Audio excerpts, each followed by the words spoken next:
Welcome to the Mr. Chill Snowflake Primetime Extravaganza Spectacular Special.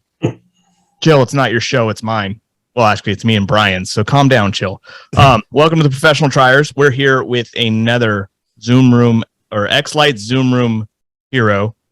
Wait, I screwed that up, didn't I? What did I call it? I call it the X-Lites Zoom Room Heroes, right? Something like that. Or Heroes of the X-Lite Zoom Room. I don't know, but there'll be fancy artwork that Seth will put up on the screen when I'm saying this that will explain it all. But that's why we're only triers. I'm the here world of editing as normal with Brian and Chill. And Brian, who is our very special guest? We have the one and only straight out of Idaho. No. Yes. Yeah. Mr. Rick Harris. We just talked about that like 2 seconds ago. I'm so sorry. Like you said, we don't try that hard, or Brian's getting old. Let me get some more coffee in me. Yes, I'm making everybody record early today because I have a birthday trip for Mr. David Peace that I need to leave for in a couple hours. Well, who do you think you... Oh, no, that's not my line. No, that's not your line. That's Chill's line. Where's that at? So, tell us about yourself a little bit.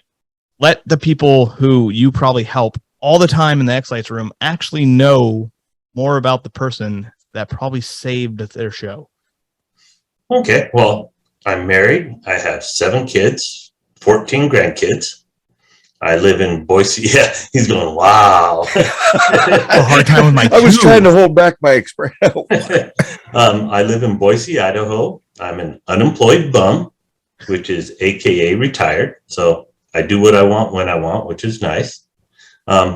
Lights have always been a family tradition. When I was a kid, we used to go look at Christmas lights, and granted, it was the old incandescent lights and stuff. But it's always been kind of a thing I did when my kids were little, that we did it. So I've always decorated, had some sort of Christmas show, but my first animated light show was in 2018. I probably have one of the longest planning things getting into animated light shows that anybody has.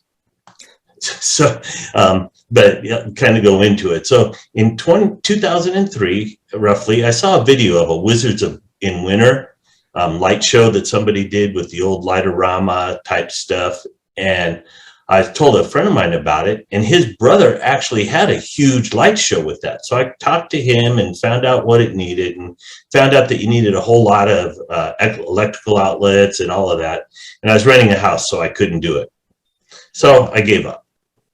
Then in 2005, I bought a house and says, okay, now I'm going to do lights. And I contacted an electrician, and come to find out my house was too old to add. Well, it wasn't too old. It would have been too expensive to add a panel. The panel on the house was just a 100-amp panel.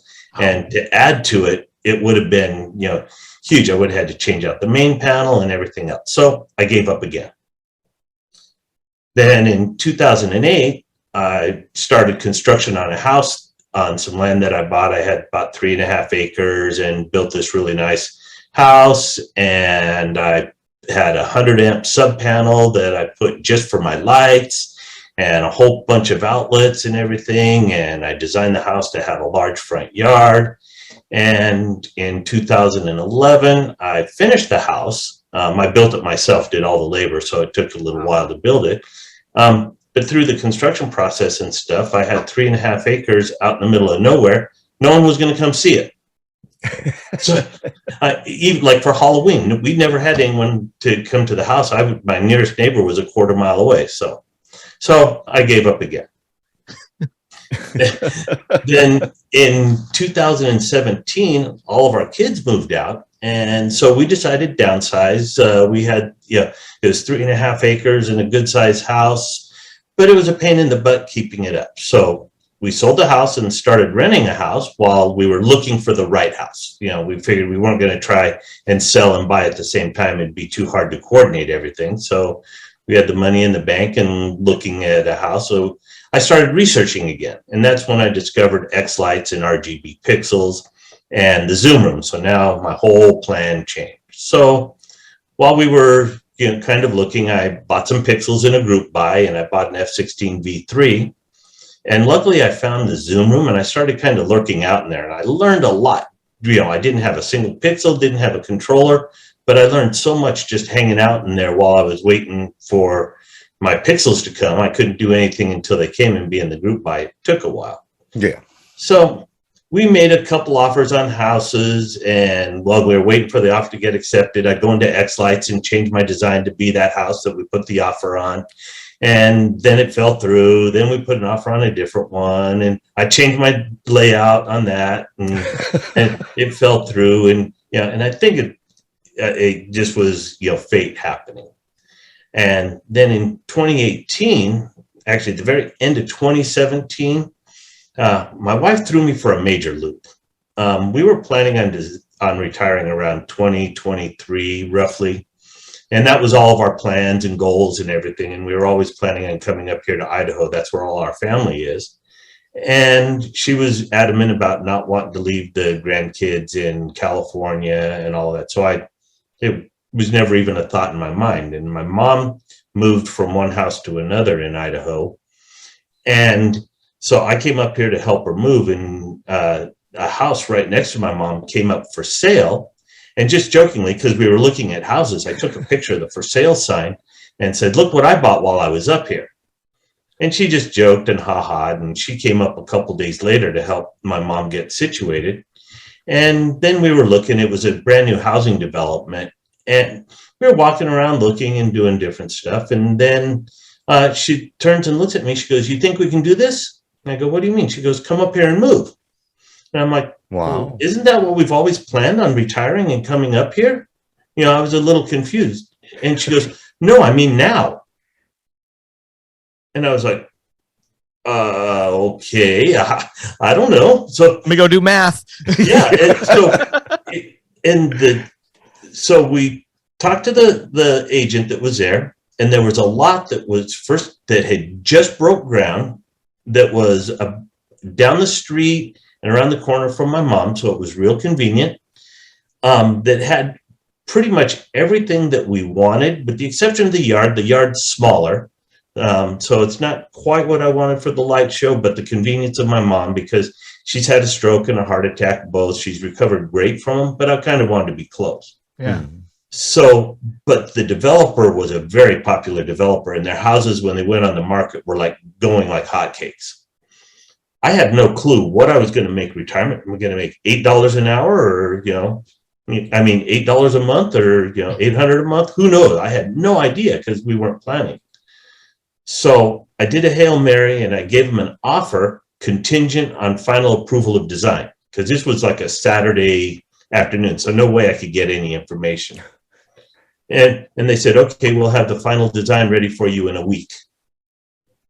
So I had a week to decide if I'm going to retire, if I could afford to retire, and all of that. And I told my wife that when we retired, I didn't want to be married to a house. I wanted to be able, if we wanted to go to California or, Utah or anywhere, want to do it. If I want to go fishing, I want to go fishing. So Yeah. had a crazy week going through finances, everything else, deciding if we could retire or not, and if it would be beneficial. And, make a long story short, midnight the day before we were supposed to fly up and look at the final designs, we decided to retire. Nice. Wow. So in a matter of 6 months, from January of 2018 to late June, we retired, moved, and everything from California up here. Wow. It was a hectic 6 months, because we weren't even planned. So nothing was packed, anything. Yeah, there was no No prep, nothing. So Wow. now that then it was situated, so then I started purchasing different things and building. And I had my first Christmas show that year. I started with 5 songs and ended up with 10 songs by the time Christmas actually hit. Wow. Jeez. Nothing like working under pressure. Yeah. So you've only been doing this for a few years. Since 2018. Wow. Yeah. That seems like the most popular year people have started. Because I say that because that's when I started, and it seems like it's right around that 2017 You to just remember 20. it because that's your 18. year. Yeah, and that's crazy. Yeah. So I want to actually back up just a little bit because you went through like everything. Very efficient, but it's Very- like we haven't had really good stories like this about finding the perfect house for lights. It's very you good. definitely I was very had entertained that the whole time. You definitely had that prepared. What did you do for a living before you retired? Can you elaborate on that a little bit? Yeah, well, the last career I've had several in my lifetime, but the last career I had, I was in law enforcement. Oh, well, thank you for serving. Thank you. So you were in SoCal. What city? Yes. Pardon? What city? I was in a little town called Rosamond. If you ever heard of Edwards Air Force Base, it's where Edwards Air Force Base is stationed. My father-in-law was a captain in Gardena. Oh, cool. He's retired too. But I actually worked in Lancaster, which is a little bit north. I mean, a little bit south of. Yeah, I've been out in there's a BMX track in Lancaster, so I've been there. Oh, I raced motocross for a long time. There was a motocross track right next to it, to that BMX track. Yeah, I for years I tried to get into motocross, but the 13 screws and 2 plates and the bolt in the hip from the bicycle, my dad was never a fan of putting a motor under me. I actually, when I was a kid, I raced motocross, and my parents didn't want me racing. And so I decided I wanted to race. So I mowed a bunch of lawns and walked around the neighborhood with my lawnmower and mowed lawns, and ended up buying a motorcycle myself and said, well, I'm buying it. So they supported me because I bought it myself, but they weren't about to buy it. Yeah. Back in the day, that was the way to do it. I did the same thing for my BMX bike that I had that I wanted. And I'd walk around town with a weed eater, a gas can, and a lawnmower, and knock on doors and ask if I could mow their yard for, well, back then it was $5. That's what I tried. And that was that was a fortune. So yeah, that was $5 to cut and trim edge. Yeah. Yeah. Imagine what kids can make now if they tried. Oh my gosh. That'd be like a $50 yard. Yeah. You'd put it all in for gas, but that's another story. So since you we don't get into that in the show. No. So since you had this house pretty much built for you, did you add all the outlets and stuff that you wanted? Yeah, I had them put outlets at each corner on the left and right hand side of it, and added an outlet and network access in the front part of the garage. Nice. So yeah, so I had them add all that in there to make it a little bit more efficient. Yeah, Awesome. I'm been in this house for almost exactly a year now, and I have my drawings of how I'm running power and network out to that front of the house and the eaves. Hey, go Wi-Fi. I don't. I have 6 controllers, all Wi-Fi without a problem. Really? Yep. I've just never had great success with Wi-Fi. Well, Like my cell phone barely works in the Bay Area, and it should be the best. Right. Yeah, the multi-sync is a pretty good protocol. It's because it's not sending data; it's only sending sync packets. Yeah. And the devices, it's basically because the computer devices don't have real accurate clocks, so they'll drift a little bit. So the sync packets basically keep them lined up. Yeah. Wow. No, that is the best way to do it. I don't know about Wait. best. That's a way. Well, I think for what I'm doing Wi-Fi wise, I think it's the best one. But I'm still too scared.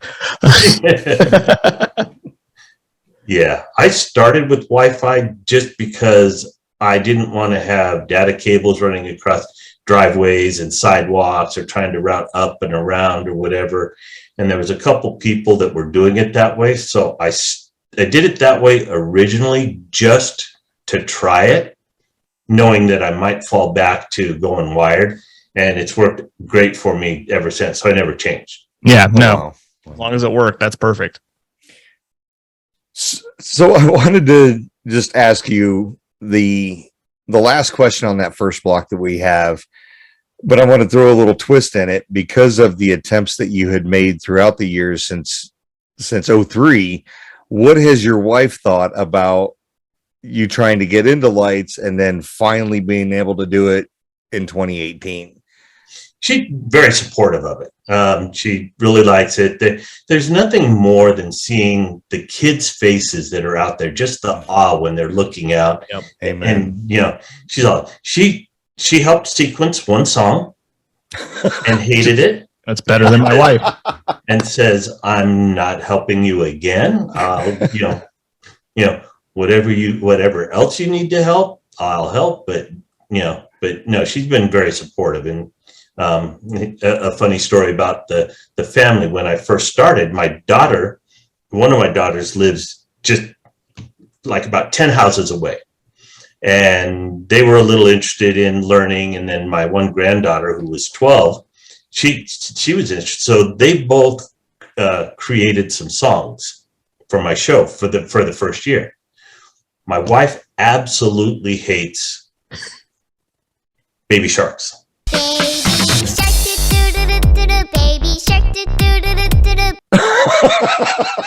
So my daughter decided that that's the song she was going to sequence, didn't say anything. Oh my gosh. And that's the song that she decided she wanted us to play in the show. And I really couldn't tell my daughter, no, I'm not going to play your song. So we put it in the first year and it was there, and my wife hated it, but she couldn't say no. And then the following year, Remote Falcon came out, and I really liked that because I had enough songs that I didn't want to play them all night long, but I wanted to have my users, the viewers, come up, and if there was a song they liked, that they could come up and pick the song. So, if they show up on the night that I wasn't going to play something, that they could still hear what they want to play. And that Remote Falcon worked out really well for that. Well, I did not put Baby Shark on any of my playlists that were playing. Oh no, it's on. But it was on that they could vote for. And James Vance has a really good thing. You could look at the stats and see how many people voted for songs and all of that. And every year since then, it has been the most voted for song in my show. Wow. And I'll look at it every couple of nights and I'll tell my wife, "Hey, Baby Shark's still number one." And she's like, "Shut up." Who you think you are, David Peace? Okay, so with that being said, we had a small discussion on Remote Falcon, and I got corrected in a PM because I guess I was way off on what I thought Remote Falcon did. See, that's why I didn't say anything, Brian. Exactly. Yeah, and I like that because it's a learning opportunity. And Rick actually did a class in Utah last year that covered Remote Falcon, didn't you? It had all the new Falcon updates, and I think there was some new stuff to Remote Falcon, right? Yeah, I think so. There's some things. I was sitting in that class. I was like, "Oh, that's really cool." I helped James with the integration into FPP a little bit, and I did the user template for your website. But that was a very minor contribution to it. So for Bobby, the one that corrected me in the PM, would you mind giving a nutshell on how Falcon Player works? Falcon Player or Remote Falcon? Or Remote Falcon, I'm sorry. See, I'm even messing that up. Right. So Okay, so what Remote Falcon is it's an internet-based portal where people could log into a website that you design, and they can vote or jukebox. There's a couple different modes that you can do to hold on, that you could do, so people could either vote for your show or, be a jukebox, first come, first serve. So they only need internet access where they're at. So with their phone, they log in, and through the internet, it'll tell your show to start. And when the song ends, whatever is the highest voted song, or first come, first serve, depending on the setting, then the next song will play based on their decision.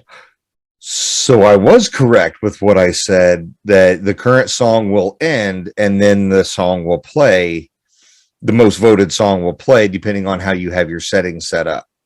Right. But they're not connecting to your Wi-Fi, which is what I think they were concerned about, because you're saying that, they would have to go halfway up on your garage to. See, he even listened to you. Wrong answer, Brian. I'm messaging Bobby right now. You can set it up to where it'll interrupt too. You have the options that you have is, either way. You could have it to where it'll immediately play, and or wait for the current song to end and then play. Okay, because he said no, it interrupts the current song. As soon as somebody votes for a different song, it interrupts the current song playing. That's an option. An option. Okay, Bobby, that's an option. Okay. Sorry, Yeah. Rick, go ahead. I'm done throwing out. Yeah, and you can also, it's also set up to where you can limit it to where they have to be within a certain distance of your show. So you can't have somebody over there, in New York changing how your show's playing. Yep, and I did hear that good. before as well. Yeah. So, well, awesome. Thank you for clearing that up. I like being wrong because you learn when you're wrong. All right, so it's speed round time, Brian. So what we do for the speed round, Rick, is as fast as you can, just go through everything you got on your display: pigtails, voltage, controllers, scheduler, which I have a feeling I know what that is. Everything else. Since I'm the author of the FPP manual, I think you might use it. I'm not sure. I might use that. So, all right, here we go. Let's go. Okay, so let me see. The easiest way would be to go from start to end. So I've got a Pi that I use as a master, and that's all it does is a master and plays the audio. I have 6 controllers that are all Wi-Fi using multi-sync. I've got an F16 V3, 4 K8s, and a pocket scroller. I use a combination of 12 volt and 5 volt pixels. I have some dense props that I use the 5 volt on, and those all have X-Connect pigtails. The 12 volt I'll use is Ray Wu, because that's who I started with, was all 12 volt. I was all 12 volt guy for a while. Not counting my P10 panel, I've got roughly 11,000 lights. I've got a mega tree, presents, 4 arches, 7 mini trees with stars, garage matrix, a P10 panel, 4 singing trees for Christmas, and I've got singing monsters for Halloween, outlines, and I think that's about it. I use X-Lights for the sequencing, FPP for the player, obviously, remote Falcon for people to vote for the songs, and I've got a push to hear sign so people could listen to it out on the street. Very nice. That's awesome. That Yeah, sounds very pretty good. cool. So now we're into the secondary content of the show, where we mostly talk about your display. What do you think is the most popular prop you have? The most popular prop, there's 2 that are very popular, but one a little bit more so than the other is my garage matrix. I have come out and there was kids laying in my driveway watching it. One of my neighbors actually has their daughter that said that they would come over almost every night, and the daughter wanted to sit there and watch that matrix, and gave me a picture, and it was cool. So we ended up putting a bench and a little blanket out there, and put a little piece of paper and said for Skylar, because that was her name. Oh, And nice. Oh, that is awesome. yeah, and so she just enjoyed it. And the matrix, I know a lot of people say, oh, I don't want to put a matrix because it takes away the focus of something. And I gotta disagree with that. I mean, if you use it as an accent, then it works great. That's kind of like saying, you don't want a main singer and Don Henley, and you're not, because he's going to take away from the rest of the Eagles. No, you got one guy that's a main guy, but everybody plays a role. And as long as you don't, if I were to play like just a video from start to finish on that for every song, then yeah, it might. But I'll play parts of videos. I'll do stuff to enhance the rest of the graphics, like whole house things and stuff. So it doesn't just play videos. It's part of the outlines. It's part of different things. So yeah, I think that's spacing. Pardon? What spacing? So the first year I put it up, I had 2-inch spacing. I did not like the graphics. Mm-hmm. So the next year, tore it all apart, pulled all those pixels out. Oof. You don't realize it. If you double the resolution, it's 4 times the pixels, not double. Yeah. And I didn't realize that till I go, oh yeah, this is roughly going to be this, just in my head. I was thinking, then when I went down to order, I'm like, oh crap, that's 5,000 pixels in that matrix. Yeah. Yep. From 1,000. But I did 1-inch spacing, and now it's nice. I like it with that. That's nice. Awesome. Very cool. So speaking of your neighbors, have you had any troubles with them? And if so, how did you handle it? I have had one neighbor that he's an oddball. And I don't understand him, and he's very different. So I had the show up, and it was about 8:00 at night. And I was just kind of testing things, looking. I hadn't had everything set up, and I was across the street in a car, and one of my kids came over, and we were watching it. And his daughter comes out and starts screaming, "My kid is trying to go to sleep, and you got this radio on." And I'm like, "Whoa, this is, bizarre." I mean, it's 8:00 at night, Yeah. So I turned the radios off, and no big deal. And then, after that year ended, we had a HOA meeting, and then we have this advisory meeting, and I'm on that board. And he joined the meeting, and he wanted to have the HOA. First, he wanted me not to play it, and the HOA says, "No, that's totally his right. He's not violating anything." Yeah. So then he asked the HOA to put signs out to tell people to turn their cars off. And they're like, "It's snowing outside and you want them to turn their cars off and have the kids freeze?" Wow. He goes, "Well, there was a diesel one time out there, and I could hear their car run." God. And then finally he said, "Well, I want them to have reasonable hours." And they asked me, "Well, what hours do you want them to have the show run?" He goes, "Well, I want them to have it run, turn off at 11:00. He goes, "If it turns off at 11:00, that would be fine, but it's interrupting me all night." And I go, "Well, during the week, I have it turn off at 10:30. And on Friday and Saturday, I have it turn off at 11. So what's the problem?" So there you go. You're already accommodated. Yeah. So he was, just being a butt. And I said, "Hey, you know what? I'll do something, just to appease you. So if I hear people that are banging their music," and he never once talked to me. If he would have come and talked to me, it would have been a thing. So, Of course. So I told him, I go, "Hey, you know what? If I hear people with the loud music, I'll do something to stop it." So I created a sequence that just with a push of a button, it goes over and it has like one of those emergency alert things, and it's set with a robot voice, and it says, "Warning, excessive noise alert. If you don't turn down the noise, the automatic shut-off protocol will be initiated." That's awesome.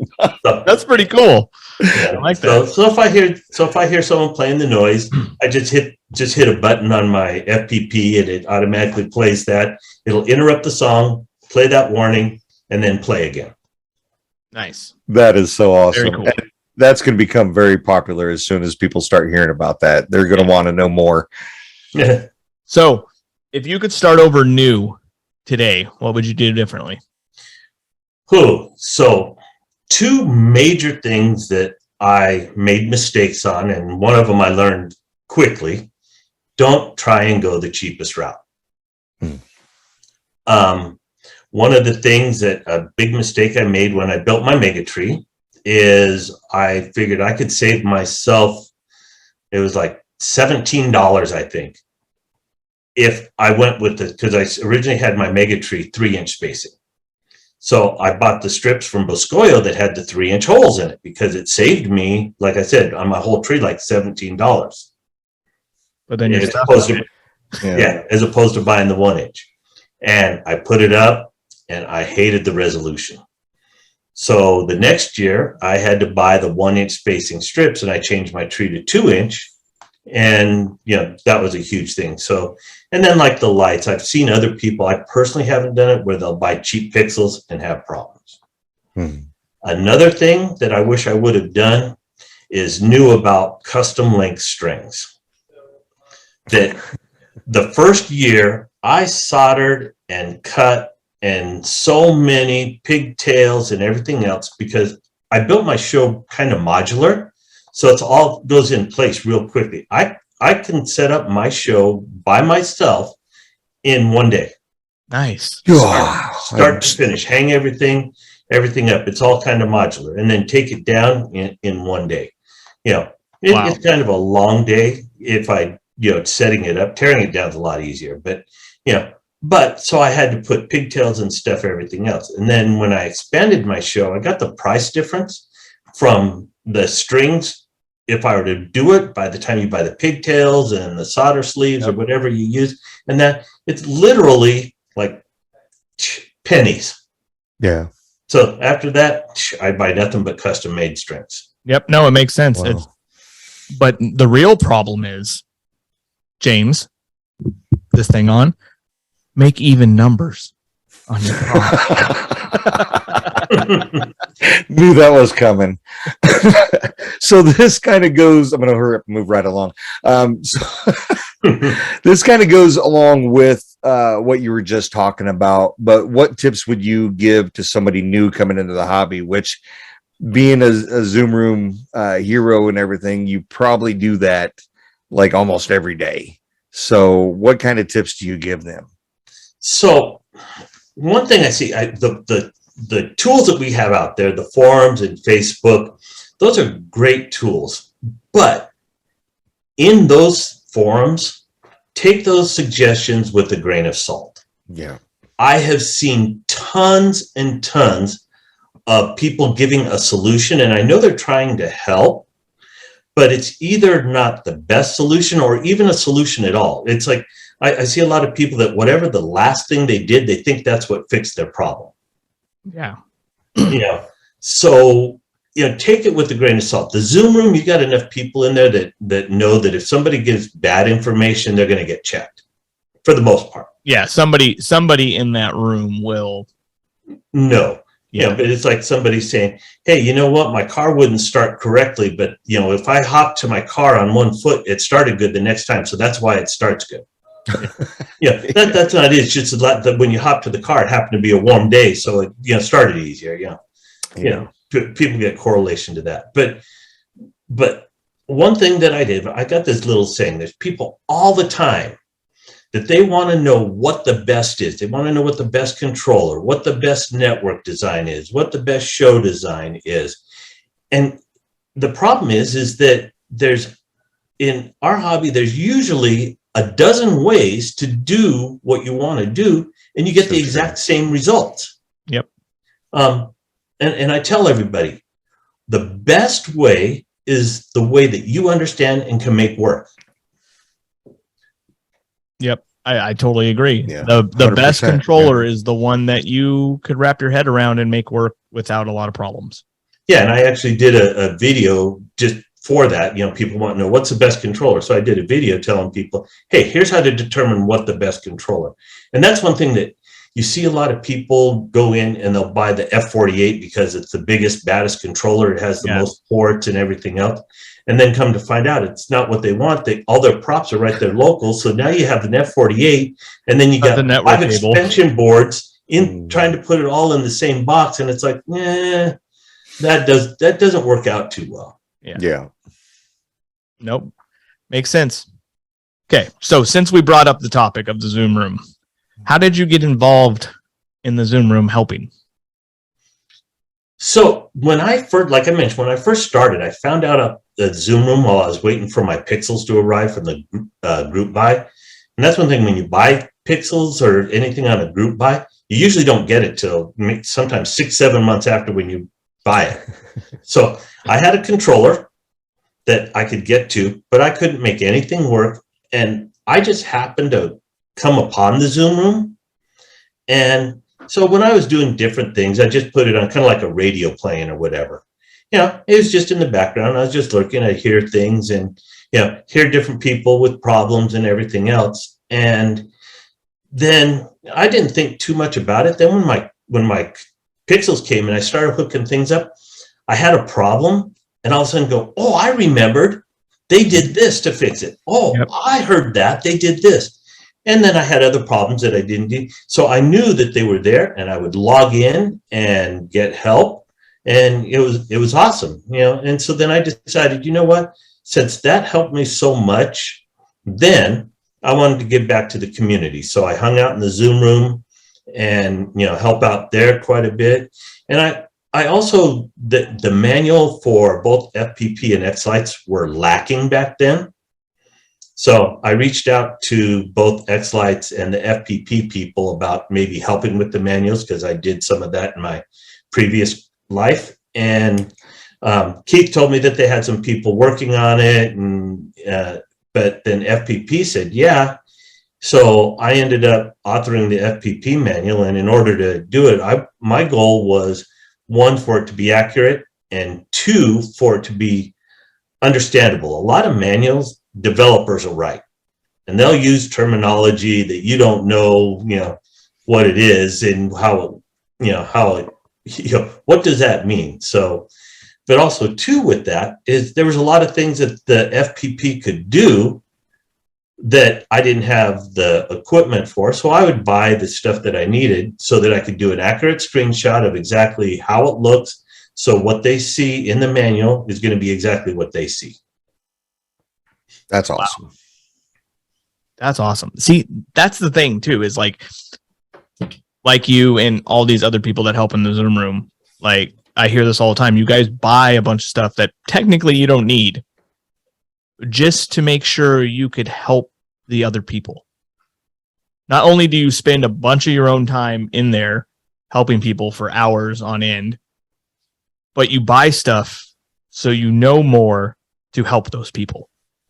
And I like the fact that you guys do that it's huge. Like, you guys deserve a whole lot more than being on this show that 8 people watch.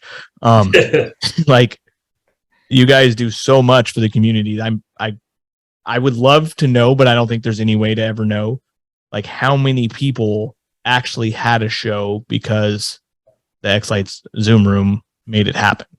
I'm sure that list is huge.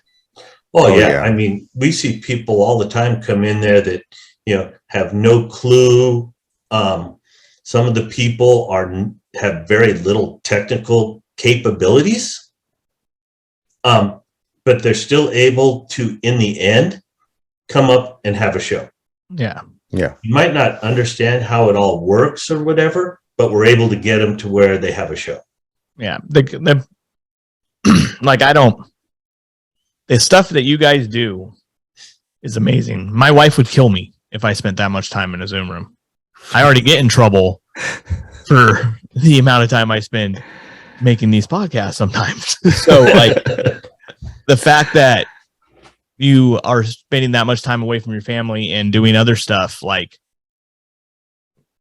I think the whole community is in a huge debt to the people in that room that make this happen. It's pretty impressive, and I don't even know, like, how to thank you guys for what you guys do. but it's greatly appreciated. You make so many people's shows happen, and it's awesome that you guys do that. And some people, when we said we were going to be on here, and they're like, we're not really heroes, but technically you are.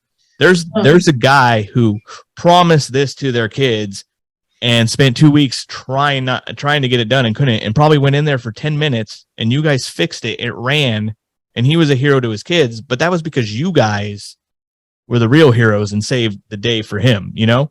So I think the heroes are the ones that do that for the kids. We're enablers. You make it happen. The hero behind the hero. How's that? We're the enabler behind the hero. Yeah. Because like you guys make it happen for all these people. And I know there's probably people that were about to throw this all away and we're like, I'm just going to go in the X-Light room. And then you like fixed it in 10 minutes and you saved everything, you know? Well, yeah, we've had several people come in. I'm going to throw this away, blah, blah, blah. And then we're like, well, hold on. Try this, do that. Let's take a look at. Yeah. Yeah. Oh, yeah, definitely. And one thing I people need to do is realize that we don't know what you have done or how you have things configured. And we quite often will get people that will say, hey, let's see your settings. They go, I know everything is configured correctly, but it's not working. Well, we need to kind of see what you have so we understand. Yeah. But we do get some people that have an attitude and they'll, I know it's right. Why do you want to see it? It's like, well, yeah. A second set of eyes always helps. Yeah. So I think anybody listening to this and you're going into the Zoom room and you think you know what you're doing, I would like to consider it like going in for surgery and your doctor's like, hey, I want to look at this knee just to be safe. And then they'll be like, oh, I didn't even do anything to that knee. It's fine. And then 2 weeks later, you find out, oh, shit, I should have had him look at that knee. Well, just they're the ones who know. Yeah. And maybe it is all right. Like maybe you have everything all set up and that's not your problem. But then they check that off the list and they don't have to stress about it. They don't have to spend 2 hours figuring something out. And then they go back to that and be like, oh, it was just this. We could have been done 20 minutes ago.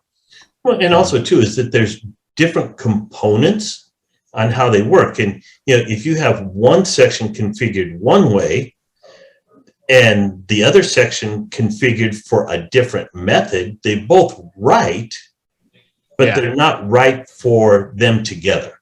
Yeah. Like I went in there, I remember last year, because I couldn't get my Culp 32 to work. I was stressing out. I was like, why isn't it working? The IPs, everything's right. I just had the wrong 32 controller picked in the beginning. Oh, you had the F32 as opposed to the K32? Yeah. I'm a little embarrassed for that. That was the problem, but I overlooked that step. I just saw 32, just did it, and then went on to everything else, and it wasn't working. And I couldn't figure it out. And then I went in there and kind of was just slapped in the face where they're like, oh, let's look at this. And I looked and I was like, oh, it's wrong. It's fixed. Thanks. Bye. And then that's the thing, like I said, a second set of eyes always helps. I mean, because you think you have something and you focused in on the 32 and there's only one 32 port controller in the world right now. Yeah. So you were right. Yeah. Yeah. So I just wanted to echo what JR said, what you guys do and the patience that you guys have is unbelievable. Because you're working with new people, they're trying to understand even as simple, and I know I said this in another podcast, but as simple as sharing the correct screen. Yes. When you are trying to diagnose an issue that they're having and they only share one window and they need the desktop so that you can get the big picture. Okay, well, can you slide this over? Let's take a look at this part of it. The patience that you guys have, and I'm not saying anything about new people. I love you guys coming into the hobby. I think it's fantastic. But remember, these guys are out there to help you to get your show going. And Rick, your guys' patience are just and amazing. Yeah, and you got to realize, the patience side. There's been a couple times that I've had to kind of step away and let what some of the other guys that had more patience than me help out, and I'll just kind of sit back and bite my tongue, and but yeah, and you got to kind of step back and look, these new people don't know how to use things or whatever. And like a real good example is I was helping out in the Zoom room one time, and it was busy. It was around Christmas time. And, we tell people, hey, put your hand up, we'll call you, put a little thing in chat, let us know what your problem is. If it's something, we can take you out in a breakout room. And so you're going on, then all of a sudden somebody puts in the chat, says, hey, I've had my hand up for 20 minutes now and no one's gotten to me. And I happen to look up on the screen and he's sitting in the camera and he's got his hand up. Oh no. And he didn't know that there's a button that you do to put your hand up. And I don't know how many people we, skipped over. No. Or whatever, and we try and put him in order to do it, and I feel bad that he's over there. For one, his arm must have been hurt and holding that. Yeah, 20 minutes like this. Yeah, and hey guys, and then so I felt bad about that, and then also too, you'll have people that come on and they say, hey, I'm having a problem, this, and we're like, well, share your screen, and they share your screen, and we're like, okay, go to your controller. They're like, oh, well, that's at home, or that's not on this computer, or, so I actually did a video telling people how to use Zoom Room and the etiquette and stuff. Really? Yeah. Send us that link. Okay. And we will put it in the description here, and we will also post it just normally. Yeah. And then like another thing is, when we're in the Zoom room, if there's no one in there seeking help, sometimes we're just in there BSing. Yeah. And if we're just BSing, we might have that Zoom room window minimized and not even be looking to see if people raise their hand. And so they raise their hand and we don't see it. So I put in there, hey, if we're just BSing and not helping people, just speak up. Say, hey, I got a question. Yeah. Or if it's super quiet and we're not BSing, there's times that I'll have it and minimize it and I'm off working on a sequence or doing whatever. And nobody says anything, does whatever, and I'm focused on my sequencing screen and don't see it. Speak up. But if there's, we're helping people, put your hand up. We're paying attention. Yeah. So basically, you go into the Zoom room. These guys aren't just sitting there eagerly waiting for you to come in. Like, they're actively in there, but they do have a life. So if they're not actively helping somebody, they may be doing something else. But if you speak up and say something, they'll come help you. So don't just think you raise your hand and the room's quiet and they're all going to jump to you. Like, speak up, let them know, hey, I'm in here and then I need help, because they're not just going to be staring at their computer being like, oh, is somebody coming? Come on, hurry up. Who's next? Yeah, the purpose of us being in there is to help people. But if there's no one in there, I'll tell you, there's been times that I've had that Zoom room window and been there for 2-3 hours and not a single person in there for help. So I'm not just going to stare at the screen just waiting. Yeah. I've got better things to do with my time. I'll pay bills. I'll sequence a song. I'll, research fishing spots or do other retired guy things to do. Unemployed bum. Oh, yes. I like that. Yeah. And I apologize for my dogs. I think nobody heard him, Brian. Calm down. All right. I was muting myself every time I was trying to. All right. So anyways, but yeah, thank you so much for what you do, Rick. And You're welcome. And thanks for absolutely awesome that you guys have the time to help people out in the community. So we're going to quickly do the last thing we always do in the show is our rapid fire questions. We're going to do 3 questions each. And the last question is going to be the most important question you ever answer. So is that Chill's question? No. What color is your toothbrush? White and blue. If you had a superpower, what would it be? Flying. I love flying. Freedom. Most popular one. Heck yeah. Would you buy an electric dirt bike? Oh, hell no. Oh, wait. Should I think about that? No, it's okay. I don't know. I thought about it. Plenty of time to think. If peanut butter wasn't called peanut butter, what would it be called? It's kind of funny you mentioned peanut butter. I'm bilingual, and my most favorite Spanish word is the word for peanut butter. So I think we should call it that, and it's crema de cacahuate. Oh my God. So I think that should be the international word for peanut butter. All right. That could be taken in so many different directions. All right. I know, it's just, and when I was a kid learning Spanish, I'd ask, hey, do you want to eat some crema de cacahuate? And people, I don't want that, because it sounds something that would be bad. Okay. Yeah.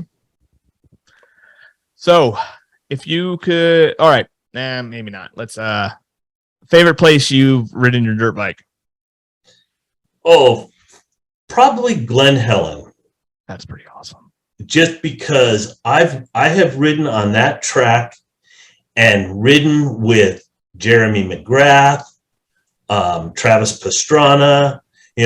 It's amazing being on the same track that these pros are out there practicing. Yeah, and it's crazy the skills that those people have. Here I am, I'm on the track going what I think is fast.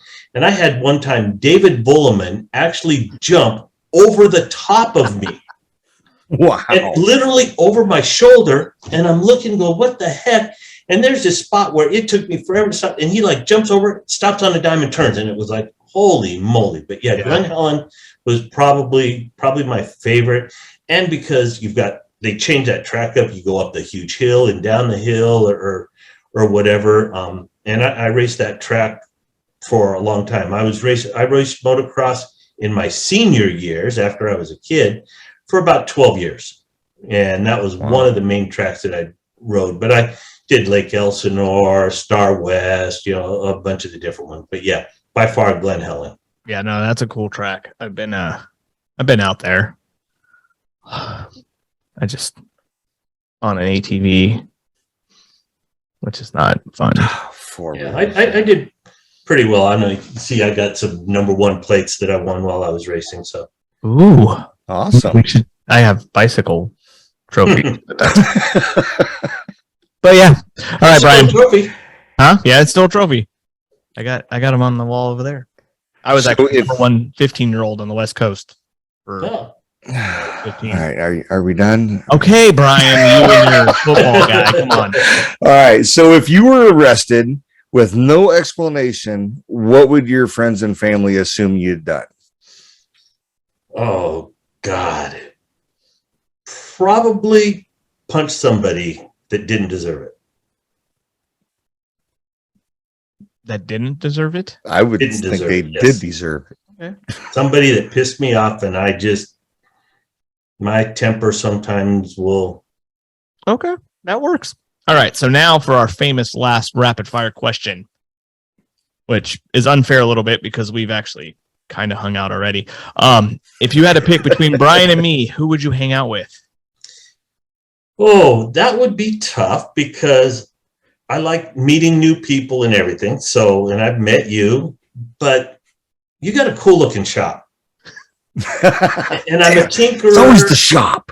I'm a tinkerer. I like to do things and, gadgets and stuff are my thing. So sorry, Brian, but I would invite you over to share so that I get to meet both of you.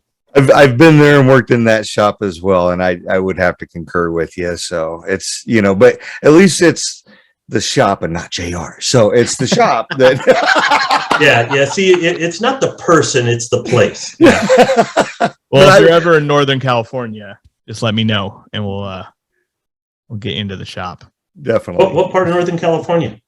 San Jose. Oh, I go through quite often. Yeah, I will hit you up. There we go. Family? Yeah. Yep. That's all right. So I think we covered everything, and thank you again so much for all you've done for the community, the manuals for FPP, the hours in the X-Lite Zoom room. You help so many people be able to do this hobby, and without your guys' help, especially with the manual, I'm sure there's hundreds of people that could not be able to do what they do.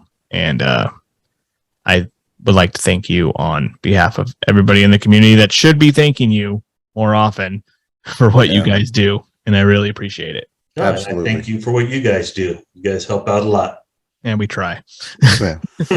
For our Well, thank 6 you. or And 8 or thank you to the 8 people who listen to us. We Yeah. really appreciate it. Next time I go to 7-Eleven, maybe I'll pick you guys something up. You're probably all in my house. So we'll see you guys again later. All right. bye now. Thanks, Rick. All right. Have a good one, guys. You too.